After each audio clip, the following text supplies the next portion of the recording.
ગોંડલ નાગરિક સહકારી બેંકની ચૂંટણીમાં ભાજપ પ્રેરિત પેનલનો જંગી બહુમતીથી વિજય થયો છે, જ્યારે બેંકની ચૂંટણીમાં યતીશભાઈ દેસાઈની નાગરિક સહકાર સમિતિના સુપડા સાફ થયા છે. બેંકની ચૂંટણીમાં હરીફ જૂથના તમામ ઉમેદવારોની 2 થી 2,500 કરતાં વધુ મતોથી હાર થઈ છે. મતદાન બાદ વહેલી સવાર સુધી ચાલેલ મતગણતરી દરમિયાન ભાજપ પ્રેરિત પેનલના તમામ 11 ઉમેદવારોનો ભવ્ય વિજય થયો છે.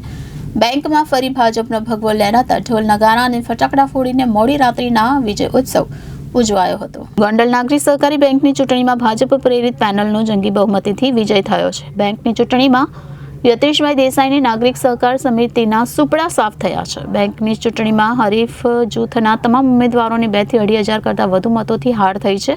મતદાન બાદ વહેલી સવાર સુધી ચાલેલ મતગણતરી દરમિયાન ભાજપ પ્રેરિત પેનલના તમામ 11 ઉમેદવારોનો ભવ્ય વિજય થયો છે. જેલમાં રહેલ ધારાસભ્યના પુત્ર જ્યોતિરાદિત્યસિંહજી જાડેજાનો પણ બહુમતી સાથે વિજય થયો છે. ભાજપના ઉમેદવાર અને કાર્યકરોએ રાત્રિના જ વિજય ઉત્સવ ઉજવ્યો હતો, તો બેંકમાં ફરી ભાજપનો ભગવો લહેરાતા ઢોલ નગારા અને ફટાકડા ફોડીને મોડી રાત્રિના વિજય ઉત્સવ ઉજવાયો હતો. ભાઈ, શું કહેશો? ભવ્ય જીત છે તમારી પેનલની થઈ છે. 11 ડિરેક્ટર તમારા ચૂંટાયા છે. જે રીતે ગોંડલની પ્રજાએ અમારી ઉપર ભરોસો મૂક્યો છે, અને આ કાંઈ આજનું નથી. ભારતીય જનતા પાર્ટીનું અને જયરાજસિંહ જાડેજાનો અહીંયા 30 વર્ષ પૂરા થાય છે, અને આમ પણ બધા જ મેન્ડેટ ઉપર ભારતીય જનતા પાર્ટીના ઉમેદવારો જીતેલા હતા જ.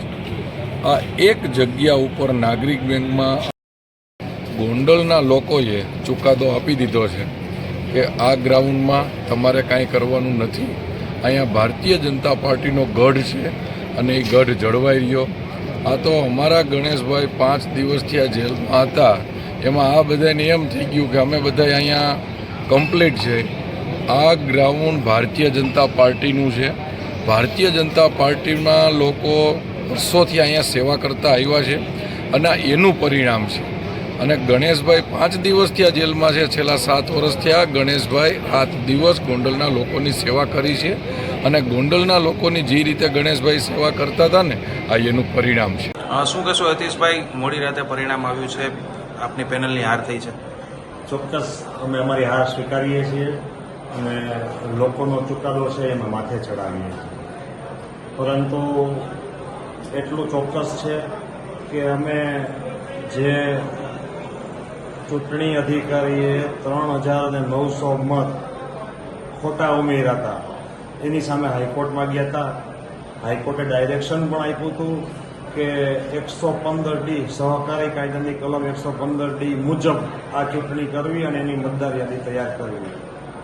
એ ડાયરેક્શનના આધારે ડિસ્ટ્રિક્ટ રજિસ્ટ્રાર રાજકોટે પણ એવું માર્ગદર્શન આપ્યું, હુકમ કર્યો બેંકના ચૂંટણી અધિકારીને કે જે વિવાદિત ચૂંટણી અધિકારી છે કે ભાઈ આ 115D સહકારી કાયદાની કલમ 115D મુજબ જ મતદાર યાદી બનાવી. છતાંય પણ હાઈકોર્ટની વાત પણ એણે ન માની, ડિસ્ટ્રિક્ટ રજિસ્ટ્રારની વાત પણ ન માની, અને અંતે એમણે જે 3,900 મત ખોટા ઉમેર્યા હતા એ મતોના આધારે આજે એમને વિજય મેળવ્યો. એ તો તમારી હાઈકોર્ટે એ અરજી છે છેલ્લી ઘડીએ રદ કરી દીધી હતી. હાઈકોર્ટે અમારી અરજી રદ નથી કરી. હાઈકોર્ટે ડાયરેક્શન આપેલું છે કે 115D મુજબ ચૂંટણી કરવી.